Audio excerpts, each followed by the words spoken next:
And I always like to say, you know, puppet's only as great as its puppeteer. Puppeteer's only as great as its puppet. You know, it's this great marriage between that art and that performer. So I think what we're going to talk about now. Uncle Mr. Johnny! Uncle Mr. Johnny!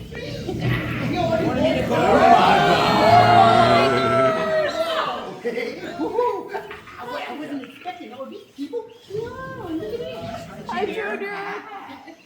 Hey, This is Dan Garza, who is the voice and facial performance of Junior Gorg. Yeah. Hello, Dan. Junior. Dan shares that role with Ben Durocher, who's the body performer inside of Junior, who is not inside of Junior, making Ben stand here for an hour. Ben is based in New York, and he couldn't be here today. But so it's every Gorg takes two performers to work together. As you can see, using a very similar technology to the Doozers, Dan is operating all the facial expressions with these two controls here. And that's sending an RC signal inside the I know, this is upsetting. Architect is very upset too. And inside of the suit, one of our amazing puppeteers is in there doing the body performance. They're wearing a helmet, essentially, that contains the head on top of it. And they do not see through the mouth, which everyone asks. They don't see through the mouth, and they don't even see technically through the eyes. They're wearing basically a pair of goggles inside of there that has a monitor, a small camera monitor inside the goggles. And there's a camera inside of the head pointing out very, very small. I forget where it is on Junior, actually. See, don't get anything out. Ow! I'm sorry, Junior. I don't know where it is. Some characters have it in the top of their head, somewhere in the middle. But anyway, there's a very, very teeny little camera hidden here that sees out, and they're seeing that feed in their eyes. Or they also have the option of seeing what the camera sees. So sometimes if it's a really difficult scene where they have to interact with the Fraggles and need to know where they are, they'll actually want to see the camera feed, so they can kind of figure it out. I don't know how they do that, frankly, because you have no sense of where you are in space except for the camera scene. But most of the time they look directly out through that camera. So it's very disorienting, and it's a lot of work, and it's hot, and there's everyone wears comms so that the performers can communicate back and forth during a scene or between takes if there's notes. And this is built so beautifully because it's basically different kinds of yarns and different fabrics that are super lightweight on a netting. So it really breathes for the performer, but it gives that great kind of bulky feel. Yeah, anything for you as the voice and as the puppeteer, the face, what's that relationship with the performer inside the suit? I have a little mouth issue right now. There we go. Uh-oh. Slow it down. He's good. He's fine.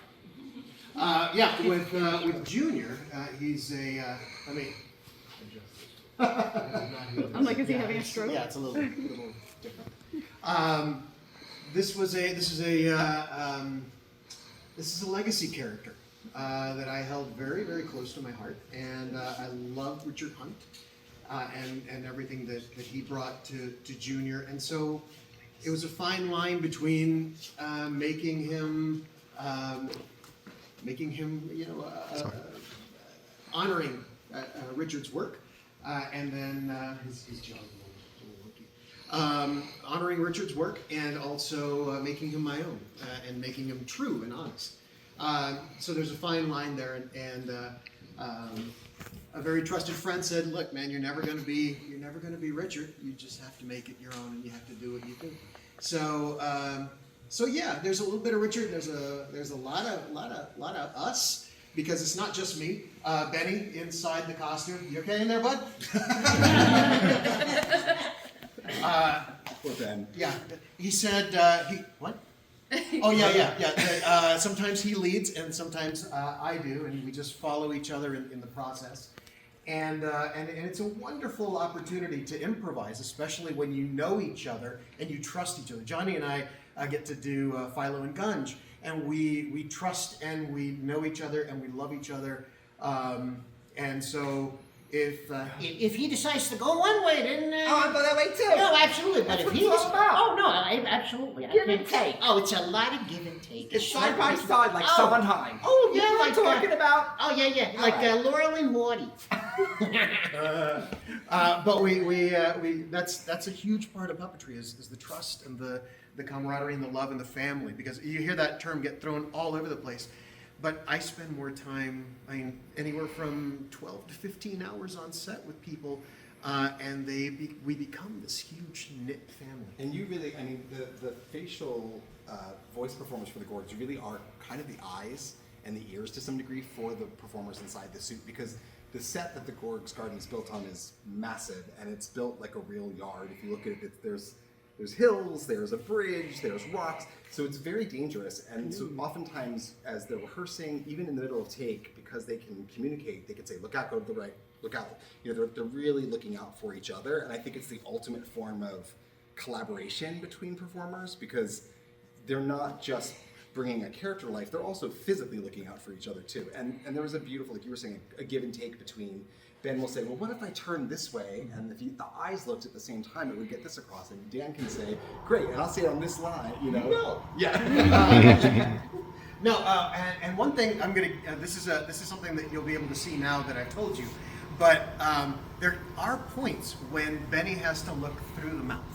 He has some access, but that's for safety things. So when his back is to the camera, I'll leave the mouth open. When he's running, I'll allow the mouth to flap, and as he does run, then it'll be sort of like a so that it justifies this. Or if he's going to grab something, he needs to be able to see, because in the monitor everything is flipped. So instead of you know, you and I looking in a mirror and we turn our heads, we do this, right? In a monitor, we do this. So it's the opposite of what we're used to. So it's hard to thread that needle sometimes. So when Benny's about to grab something, a radish, a tool, or whatever, a lot of times, Junior, you'll see him go, ah! Well, that's so he can see what he's going to grab, because he can't see it through the monitor. So he sees Giving all the mouth. secrets away. I'm just saying, you know, it's fun. But yeah, I don't know. Any questions about Big Boy? Yeah. So sometimes Junior like dives and like plummets. Is the suit like cushion for stunt, or are there pads? Like what happens there? Depends on what they're doing. So it is very fluffy, it's very safe, and the performers inside wear padding. But if it's something where like someone could get injured or it could be dangerous, we have a stunt person that we brought in and put in place of Ben or whoever the performer is. And there also is a stunt head version that doesn't have the mechanics inside of it, that's lighter and a little bit easier to fall in or to jump in, so that it's not quite as dangerous.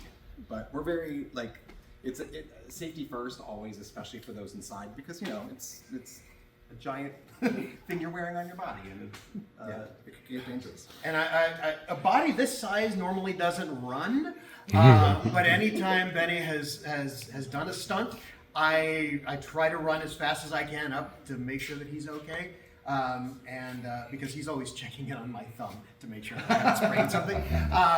But yeah, it's very much safety is always a concern. We have a stunt coordinator that's always there. Yeah, performers come first. And just as far as the tech inside of the head, it's basically like a supersized version of what's inside the doozers. It's just like a servo motor times 50, right? So it's just different sizes, but the same technology. And we've been able to make the heads more lightweight than the ones in the 80s, because, you know, they're made out of lighter materials. The servos aren't as heavy. How much does that suit weigh? And the head is 18 pounds. What about the body? Well, that's a good personal question. How big do I weigh? Not much. I'm pretty light on my feet. If you want to feel, you can feel the body. You do what now? Well, sorry. Excuse me. There is the internal structure is basically layers of hooping. So there's hooping covered in net, and then all of the yarn is hand tied piece by piece to create its fur. So it's like it's basically the air still kind of gets through there. So it's, you know, certainly not cool, but it's but for the air there is still a bit of airflow inside. So Sky, did you say you do all that fur by hand? Yeah. Strand by strand? yeah, strand by strand. It starts as just a skein of yarn, and then bit by bit each of those is tied into the base netting. And since one of my love languages is touch, I'm giving it words of affirmation on the other ones. Junior, may we touch you? Oh, Yeah, come on out. Except you! So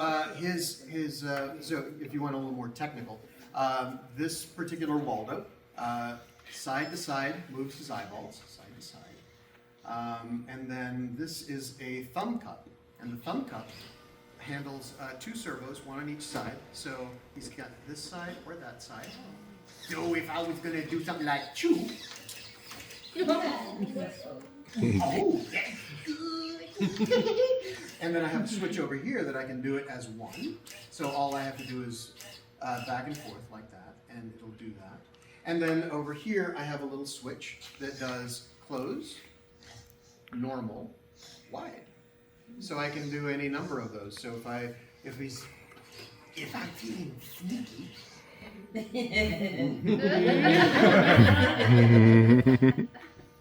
Looking for those Fraggles. Yeah, I love Fraggles. You're my friend. We really wanted to give him, for the reboot, more movement in his face. If you look at the original series, the original Gorgs kind of had 1 or 2 motions. They had kind of an eye blink and just the mouth would flap. But you can see, like what Dan just said, like we added a lot more movement, and it just makes them so much more empathetic, and we can do so much. We could write scenes where Junior can be so much more expressive because he can show it in a much more realistic way now. And one of the things that was so awesome is the first time I saw Junior, not only did I cry, because I cry with everything, but I went in and Scotty said, so what do you think? I said, oh, he's great. I said, but you know what's funny is, like, if you're standing where you're standing, his nose does this, so it's an automatic smile already. If we tuck these up a little bit, can we have that, like, his neutral being, instead of like, because when I was a kid, I knew the Gorgs used to scare the hell out of me. Yes. And so if I'm gonna be spending 6 months with this big boy, I want to see him in my dreams, not in my nightmares. So oh, that's good, Johnny. Yeah. I just What? You ever get the feeling that you're not exactly controlling your own life? My parental relationships are very challenging at times. But, it's what I can do. Any questions? You? Anybody? I just want to say happy 500th birthday. Thank you! I'm glad somebody remembers. Junior had a big year this year. We do that. Yeah, Johnny, you want to talk about the scale of Was how it the in Fraggles with the work? blue screen going at the Oh same yeah, time? yeah. So yeah, in real life, like if a real Gorg, nothing that out of a Gorg gene, but if a real sized Gorg were to come in this room, he'd be 18 feet tall. So the Fraggles, Doozers are the smallest. They're 6 inches. They're knee high to a Fraggle. Fraggles are about 18 inches. They're real size to humans. Like their size here is how they would appear in real life. But the Gorgs are supposed to be much bigger than they actually are. So whenever you see the Fraggles in the Gorgs garden, they're either shot on blue screen and shrunk down, or we also have these little mini Fraggles that are basically like rod puppeted Fraggles. We don't use them as much as the original series did because they don't look quite as great on camera anymore. But with the advent of CG, like in the first season, on the first episode, there's that wonderful shot of the Fraggles running around the garden. Those are CG Fraggles. And so we're able to kind of use a combo of those mini puppet Fraggles, blue screen, and the CG Fraggles to kind of get everything we need them to do. Uncle Mr. Johnny, Yeah. what's a CG? I'll explain it later. But in real life, a Fraggle would be about this big to him. We had that one really fun scene where I'm holding you. where I'm holding you. Yeah. You're right. And it was they literally built a huge built chest. a giant chest Oh, wow. and a giant arm. That went with it. And so Johnny was able to puppeteer, and you see it in the trailer actually. And he says, "Oh, not so hard, Harvey, do you?" Yeah. And that's that. So it's that illusion of, oh my gosh, that's really. And so back in the old days, they would have done it probably with a smaller, Just one, the little with guy, yeah. a little fella. And actually, for the wides of that, it was really funny. So Ben, the performer inside of here, he's an incredible puppeteer. They gave him the mini Fraggle, the mini Gobo, which is like a little rod puppet, and they put it through the chest. They cut a little hole and put it through the chest, and they pinned his hands. And so inside of Junior, here he is doing the body. He's also puppeteering the little Gobo on the wide shots too, and you really believe it. It looks so good. But we always kind of cut around to keep like tricking you, so that by the time you go, is that how that? No, that can't be it. Like, you just hopefully totally believe it. Well, I love that you guys were talking about like the most contemporary way we're doing puppets with the Gorg and putting puppets in together with blue screen and all that stuff, because we were talking about how in some ways there's also the best demonstrations of the very basics of puppetry. And so we were going to have Emmy nominated John Tartaglia talk about puppetry now.